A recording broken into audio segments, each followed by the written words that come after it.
वो बता रहे हैं, वो टीम हमें इस बात को बता रही है। आप देखें एक खास रिपोर्ट।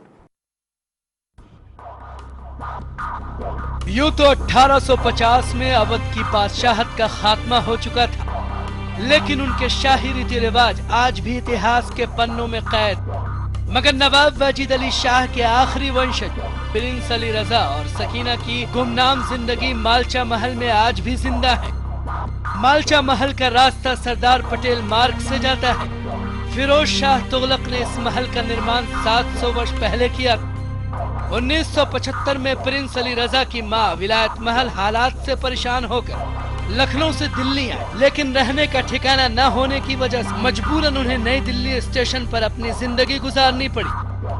करीब 9 साल के बाद विलायत महल अपने बेटे प्रिंस अली रजा, बेटी सकीना और 12 कुत्ते और 5 नेपाली नौकर के साथ मालचा महल मौजूदा प्रधानमंत्री राजीव गांधी की इजाजत से आए। लेकिन ये क्या हुआ?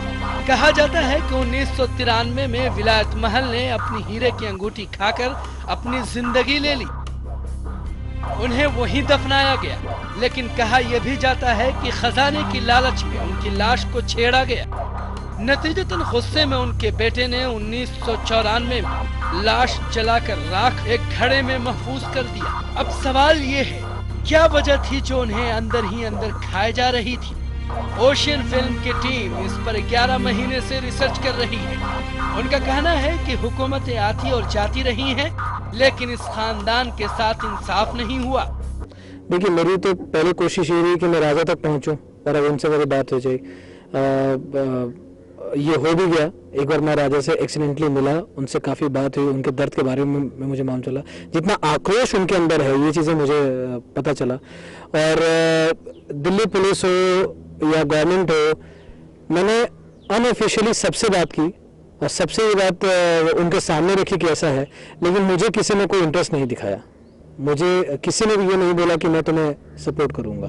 मुद्दा ये है कि अगर ये लोग यहाँ रह रहे हैं तो उसकी देखभाल कोई क्यों नहीं है?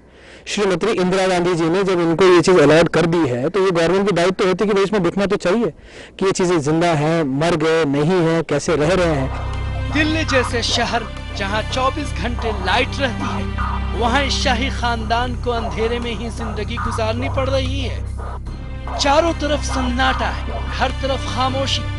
इस जगह के बारे में ये भी कहा जाता है कि यहाँ भूतों का बसेरा। एक आम आदमी तो सताया जाता है, लेकिन एक ऐसा शख्स सताया जाए जो न टीवी देखता है न बाहर की दुनिया से उसका कोई वास्ता है।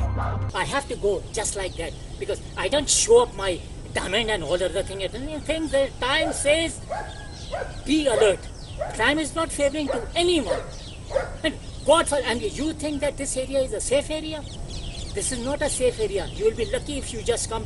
I have nothing to do whether you have come for twice or thrice something. But तो क्या किया जाए? वो भी आज से नहीं बल्कि सालों से उन्हें सताया जा रहा है और उन्हें अब तो किसी पर भरोसा भी नहीं। जाहिर है ऐसे में चैनल 1 न्यूज क्यों खामोश रहता? हमारे प्रोग्राम कोई सताए हमें बताए। ये खानदान खुद तो नहीं आया, मगर कोई सताए हमें बताए की टीम ओशियन फिल्म की टीम के साथ मिलकर इस शाही वंशज को इंसाफ दिलाने की ठान ली है। कोई सताए हमें बताए। Special desk channel 1 news.